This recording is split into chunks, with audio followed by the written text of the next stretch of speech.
निहायत अफसोसनाक खबर डहरकी के करीब मिल्लत एक्सप्रेस और सर सैयद एक्सप्रेस टकरा गई।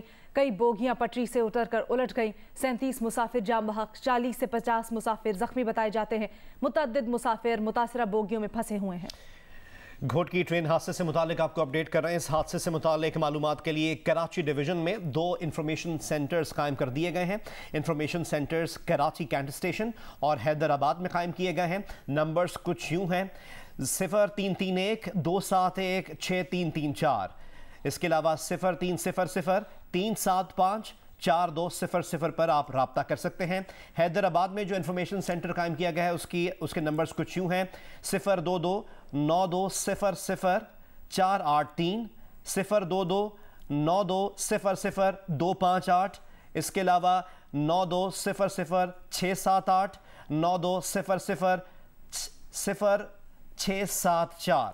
कराची के नंबर्स कुछ यूं हैं: 0331 271 6334, 0300 375 4200।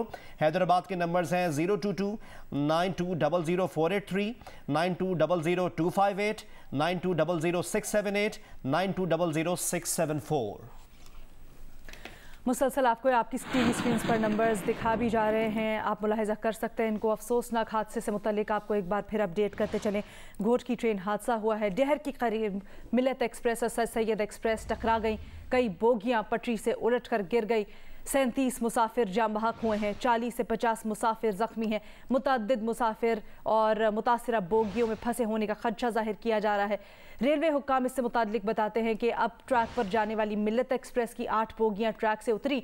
2 मिनट बाद मुखालिफ समत से आने वाली सर सैयद एक्सप्रेस ट्रैक से उतरने वाली बोगियों से टकरा गई। हादसे के बाद अप और डाउन ट्रैक्स पर ट्रेनों की आमदोरफ्त रोक दी गई।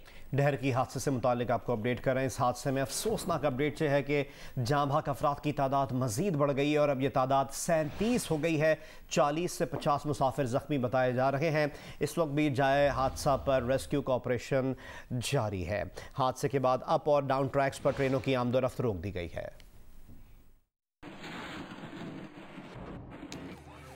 कराची से रवाना होने वाली मिल्लत एक्सप्रेस की मंजिल सरगोदा थी। रात 3:38 पर डहरकी के करीब रेती स्टेशन से 2 किलोमीटर दूर मिल्लत एक्सप्रेस की 13 बोगियां ट्रैक से उतर गईं। मैं नीचे उतरा हूँ, मैंने देखा रेड सिग्नल हुआ था। मैंने दोस्त को बोला यार ये रेड सिग्नल पे गाड़ी चला रहा है। उसने बोला शायद हो सकता है कोई वायरलेस वाला सिस्टम हो।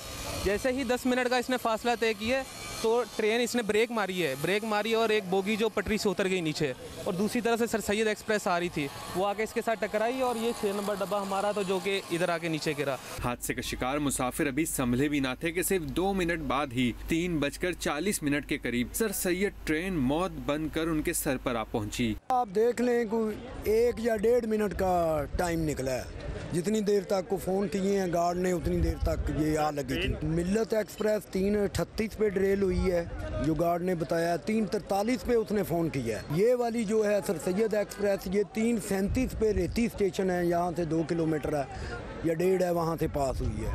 तो 1 या 1.5 मिनट का टाइम मिला है मैक्सिमम। 3:40 पे तकरीबन। हाँ, रात की तारीकी में सर सैयद एक्सप्रेस और मिल्लत एक्सप्रेस की मुतासरा बोगियों में इस कदर खौफनाक तसादुम हुआ कि हर तरफ चीखो पुकार मच गई। रात की तारीकी, दुश्वार गुजार रास्तों के बायस इमदादी सरगर्मी और हैवी मशीनरी जाए हादसा तक पहुँचने में ताखिर रही। 50 से ज़ायद जख्मियों को पहले घोटकी और उबाड़ो मुंतकिल किया गया, जिसके बाद उन्हें सादिकाबाद और रहीम यार खान के अस्पतालों में पहुँचाया गया। डीएस रेलवे तारिक लतीफ़ के मुताबिक हादसे में अब ट्रैक का 1100 फीट का हिस्सा जबकि डाउन ट्रैक का 300 फीट का हिस्सा मुतासिर हुआ है, जो शाम तक बहाल कर दिया जाएगा। जाम बहक होने वालों में रेलवे के 4 मुलाजिम भी शामिल हैं। मुतासरा बोगियों को काट कर जख्मियों को तलाश करने और अस्पताल मुंतकिल करने के लिए इमदादी सरगर्मियाँ जारी हैं। कैमरा टीम और साथी रिपोर्टर असलम मलिक के साथ यासिर फारूकी, जियो न्यूज़, डहर की। इसी से मुताल्लिक आपको बताएं कि डीएस रेलवे तारिक लतीफ़ ने कुछ देर पहले जियो न्यूज़ से गुफ्तगू करते हुए कहा कि रेलवे ट्रैक के इस हिस्से से मुताल्लिक वो कई बार हुक्काम को लिख चुके हैं कि इसको बेहतर बनाया जाए, लेकिन कुछ नहीं किया गया। मार्च में भी यहाँ पे एक हादसा हुआ था, उसमें मौजूदा तौर पे एक खातून हलाक हुई थी, 40 से ज़्यादा ज़ख्मी हुए थे। उसकी इंक्वायरी रिपोर्ट भी नहीं आ सकी थी। ये जो ट्रैक है नवाबशाह से आगे यहाँ तक पंजाब जाने वाला, कितना मुतासिर है और कितना रिस्की है ये ट्रैक? ट्रैक में काफ़ी पुराना ट्रैक है, 40 साल पुरानी रेलें हैं, स्लीपर हैं। मैं तो बारहाल लिख चुका हूँ कि जनाबे वाला इसके लिए कुछ स्पेशल इक़दाम किए जाएँ। अभी क्या इक़दाम किए जा रहे हैं फौरी तौर पर रिलीफ देने के लिए? किस जगह? महफूज मुसाफिरों को मुंतकिल करने के लिए अभी टेंडर हो गए हैं, बैलेंस का टेंडर हो गया है, फिटिंग फास्टिंग स्लीपर मिल रहे हैं। ट्रेन हादसे के मुकाम पर इमदादी कार्रवाइयाँ जारी हैं। आर्मी और रेंजर्स के एहलकार और इंजीनियर्स भी रेस्क्यू ऑपरेशन में शरीक हैं। मज़ीद डिटेल्स हासिल करते हैं नुमाइंदा जियो न्यूज़ असलम मलिक से। असलम, अब तक इमदादी कार्रवाइयाँ कहाँ तक पहुँची हैं? जी, इमदादी कार्रवाइयाँ अभी तक जारी है। यहाँ पर पाक रेंजर्स, पाक आर्मी, रेस्क्यू, ज़िले इंतज़ामिया और दीगर रज़ाकार यहाँ पर जो है इमदादी कार्रवाइयों में मसरूफ़ है। इस वक्त जो है 6 क्रेनें यहाँ पर लगी हुई हैं जो मलबे को उठाने में मसरूफ़ है, जिसमें से एक ट्रेन जो है खड़ी है, बाकी 5 ट्रेनें मुकम्मल तौर पर जो है वो बोगियों को उठा रही हैं, जबकि एक जो बोगी है उसको मुकम्मल तौर पर काट दिया गया, अलहदा कर दिया गया है। और अब तक जो है उसमें से 3 मज़ीद जो है वो लाशें मिली हैं। मजमूई तौर पर जो मिलने वाली लाशों की तादाद जो वो 37 हो गई है और 60 से ज़ायद ज़ख्मी है, जबकि अभी तक जो है वो रेस्क्यू का काम वो जारी है। हेलीकॉप्टर भी जो है ऊपर फ़िज़ाई जायज़ा ले रहे हैं और यहाँ पर मौजूद हैं। इसके अलावा जो छोटे जो है कटर से उसके साथ काट के वो जो है वो उसको छोटा छोटा करके मलबे को यहाँ पर उठाया जा रहा है क्रेन की मदद से। ये आप देख सकते हैं कि इस वक्त 6 जो है क्रेनें यहाँ पर बैक वक्त लगी हुई हैं। ये जो मिल्लत और सर सईद एक्सप्रेस का जो ये हादसा हुआ था उसके बाद से जो है अभी तक ये सूरत हाल है। जबकि मैं आपको ये बताता चलूँ, धूल है, यहाँ पर मिट्टी है और इसके अलावा सख्त गर्मी भी है। शदीद गर्मी की वजह से भी रेस्क्यू को मुश्किलात का सामना है, लेकिन यहाँ जो रज़ाकार हैं, जो जवान हैं, वो काम कर रहे हैं और मुस्तदी से यहाँ पर काम कर रहे हैं। ठीक है, बहुत शुक्रिया असलम तफसीलात के लिए। मिल्लत एक्सप्रेस के ज़ख्मी मुसाफिर का कहना है कि बोगियां ट्रैक से उतरने का हादसा इतना शदीद था, लेकिन सर सैयद ट्रेन की टक्कर से ये हादसा ज़्यादा संगीन साबित हुआ। अचानक ऐसे लगा कि जो पटड़ी ट्रेन जो है ना पटड़ी से उतर गई है, तो उतरी जैसे ही शफल हो गई वो पूरी उल्टी हो गई। तो सब उस दौरान इतने चोटें नहीं आई थी, तो उसी जैसे हम खड़े हुए अपने एक दूसरे को संभाल लेते, उसी दौरान एक और हिट लगी पीछे से। वो हिट जो है वो मसला ख़राब कर गई, उस वजह से ये सारी चोटें ज़्यादा लग गई। फिर उसके बाद होश ही नहीं आया, फिर उसके बाद बाहर पड़े हुए थे, निकाल लेते लोग। असल में इन्होंने गलती क्या की, हमारी ट्रेन थी 5 बजे की, तो उसी दौरान वहाँ कैंट स्टेशन पे ये चेक कर रहे थे, पता नहीं कोई मसला हो गया था, तो लोग बोल लेते भाई चेंज कर दो चेंज कर दो। इन्होंने बोला नहीं भाई जाने दो, ऐसे हमारे सामने का वाक़या है। हाँ, तो 5 बजे की ट्रेन हमारी लेट इतनी हो कि 6, 10, 15 पे निकली। तो अगर इनको थोड़ा भी डाउट था कि चेंज कर लेते तो इतनी जानों का नुकसान आज नहीं होता। डहर की ट्रेन हादसे से मुतालिक आपको अपडेट कर रहे हैं। साबिक वफाकी वजीर रेलवे शेख रशीद ने कहा है कि घोटकी रोहड़ी लाइन बहुत ख़राब है, इसका हल ML1 है।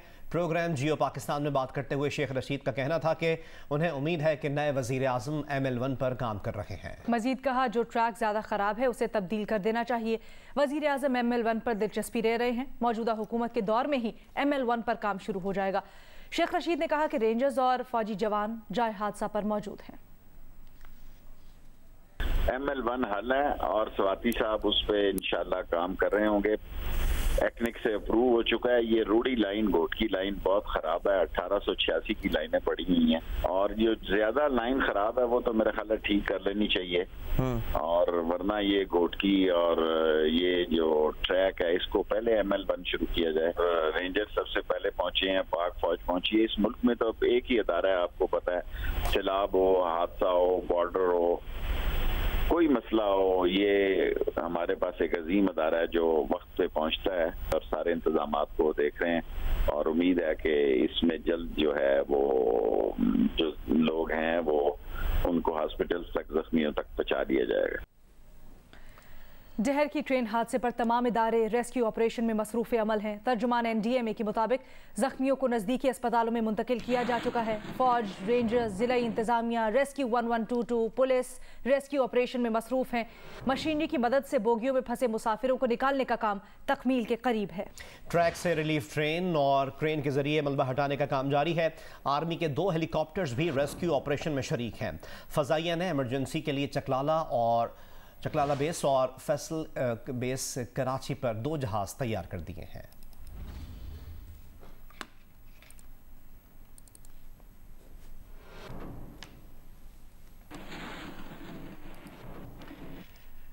डहरकी में होने वाले दिलखराश ट्रेन हादसे के बाद पाकिस्तान रेलवे की जानिब से कराची कैंट स्टेशन पर मालूमाती डेस्क कायम कर दी गई है। इससे मुताल्लिक ये रिपोर्ट मुलाहिजा कीजिए।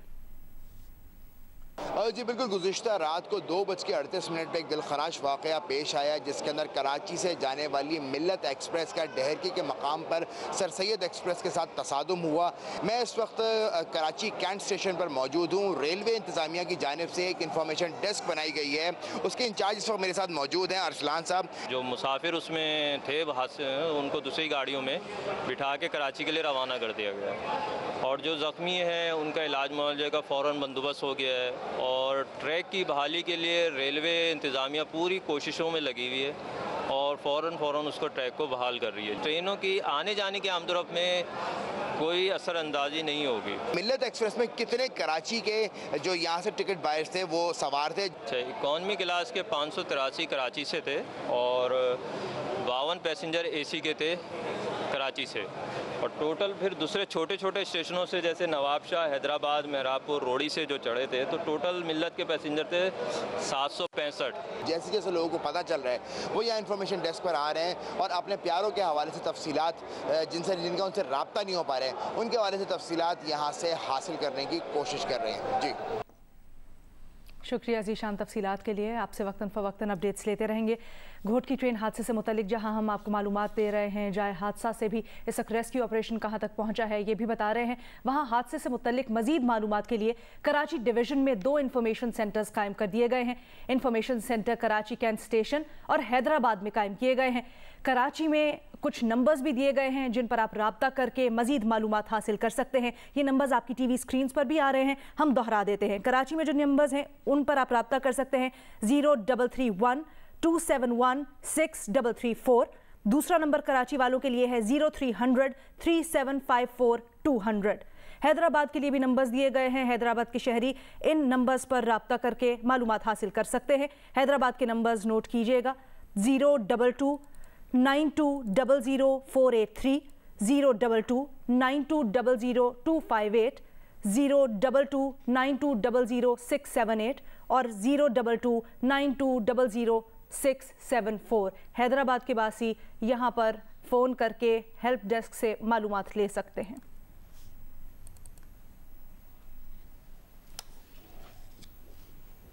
वफाकी वज़ीर इत्तलात फवाद चौधरी ने कहा है कि डहरकी ट्रेन हादसे की इब्तिदाई तहकीकात का आगाज़ कर दिया गया है, इमदादी कार्रवाइयाँ जारी हैं। प्रोग्राम जियो पाकिस्तान में बात करते हुए फवाद चौधरी ने मजीद कहा कि हादसे की वजूहात पर इतनी जल्दी कोई बयान नहीं दे सकता। फवाद चौधरी ने कहा कि ये लोग इतने साल हुक्मरान रहे, क्या करते रहे? अभी चूँकि बड़ी जल्दी है इसलिए कोई ऑफिशियल स्टेटमेंट देना मुमकिन नहीं होगा क्योंकि ये इब्तदाई तहकीकात का आगाज कर दिया गया है। इतना बड़ा हादसा है, सिर्फ आप तलाशें देने देंगे उससे तलाशें दे सकते हैं, आप क्या कर सकते हैं। हादसा जो है वो अनफॉर्चुनेट है लेकिन अभी इसकी वजूहात के ऊपर इतनी जल्दी को बयान देना मुमकिन नहीं होगा। वज़ीर जो है वो क्या कर सकता है, वो बताता है कि ये खामियां हैं, इसका ये सोल्यूशन है। जब उसका हल इम्प्लीमेंट हो जाएगा फिर हादसा होगा तो जिम्मेदार भी होगा। अभी तो ये जो साद रफीक के किए हुए गुनाह हैं उनके ऊपर आज़म सवाती इस्तीफा दे दें, ये तो बेतुकी बात है। तो जाहिर है कि जब आप ये पॉलिसी डिसीजन मेकिंग गलत रही है, जिस तरह से मैंने अर्ज किया कि पिछली हुकूमतों की गलत पॉलिसी डिसीजन की वजह से हमें एक बड़ी मुश्किलात का सामना है और हम ये भुगत रहे हैं। तो इंशाअल्लाह ताला जब ये सिलसिला मुकम्मल हो जाएगा, ML1 हमने शुरू किया है, एक प्रोजेक्ट शुरू किए हैं, ये मुकम्मल होंगे तो इनमें हादसों में जो है वो कमी आए। कायदे हिज़्ब इख्तिलाफ शहबाज शरीफ ने डहरकी के करीब ट्रेन हादसे पर गम और अफसोस का इजहार किया है। एक बयान में शहबाज शरीफ ने कहा है कि ट्रेन हादसे में कीमती जानों के ज़िया और मुसाफिरों के ज़ख्मी होने पर दिली दुख है। मुतासिरा ख़ानदानों से हमदर्दी और ताज़ियत करते हैं। मुस्लिम लीग नून के सदर मियां शहबाज शरीफ का बयान आपसे शेयर कर रहे हैं डहरकी हादसे से मुताल्लिक।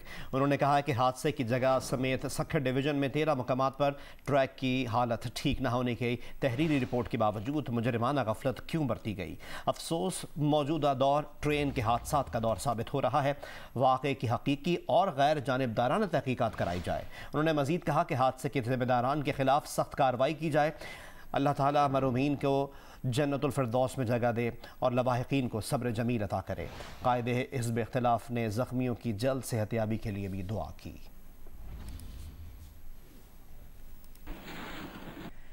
मुल्क में कोरोना सूरत हाल से मुतालिक आपको अपडेट करेंगे तो कोरोना मुस्बत केसेस की शरह में मुसलसल मुल्क में कमी आने लगी है।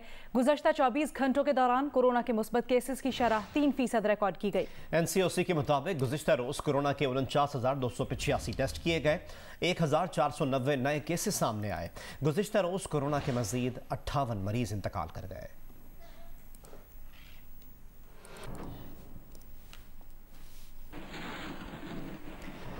महकमा दाखिला सिंध ने कोरोना SOPs का नया हुक्मनामा जारी कर दिया है, जिसके मुताबिक कराची में कारोबार रात 8 बजे तक खुला रहेगा।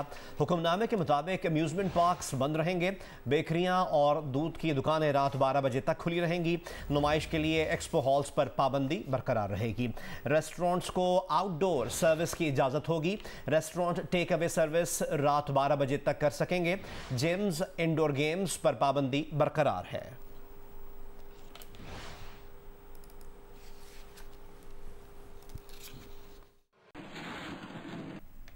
बजट से पहले की बातें। मुल्क की आमदनी जमा करने और इसे खर्च करने के निज़ाम में क्या खराबियां हैं और वो दुरुस्त कैसे होंगी, इस पर कौन क्या क्यों कह रहा है, ये उन्हीं की ज़बानी सुना जाए। Chairman businessman group Zubair Motiwala की बजट तजावीज़, इनकी अपनी ज़बानी। शौकत तरीन साहब से जो हमारी अभी मुलाकात हुई उसमें भी हमने ये सारा जिक्र किया था। जब से आपने सेल्स टैक्स लगाया है 30% एक्सपोर्टर इन नंबर टर्म्स कम हो गए। एक्सपोर्ट आपका जरूर बढ़ा, लेकिन इसका मतलब ये है कि जो बड़े जो हैं वो और बड़े हो गए, उन्होंने ज़्यादा एक्सपोर्ट किया। लेकिन SME सेक्टर ने बुरी तरह से उसको जो है ना उसको डैमेज हुआ है। SRO 1125 को वापस हमको रीइंफोर्स करना चाहिए। इसके अलावा जो हम चाहते हैं कि जो CNIC की जो प्रॉब्लम्स हैं उनको जो है ना वो किसी सूरत के अंदर भी जो है ना एक दफ़ा जो है ना इसको ख़त्म करना चाहिए। CNIC का उस मुल्क में राइज हो सकता है जहां टैक्स पेयर की तादाद वो ऐसी हो जिसको आप उसको थोड़े से लोगों को लाना होगा। यहाँ 1 करोड़ लोग काम करते हैं और 50,000 लोग सेल्स टैक्स में रजिस्टर्ड हैं। तो अगर आपके यहाँ मुल्क के अंदर रिवाज ही नहीं है और इस तरह का सिस्टम ही नहीं है तो आपको एक माहौल बनाना पड़ेगा, एक कंड्यूसिव माहौल बनाना पड़ेगा जिसमें लोग खुद ब खुद अट्रैक्ट हों। हम नए लॉज की तरफ और अमेंडमेंट्स की तरफ हम काफ़ी गए हैं, तो FBR को चलना चाहिए, लेकिन एक ऐसे इदारे की हैसियत से जो डिलीवर करे।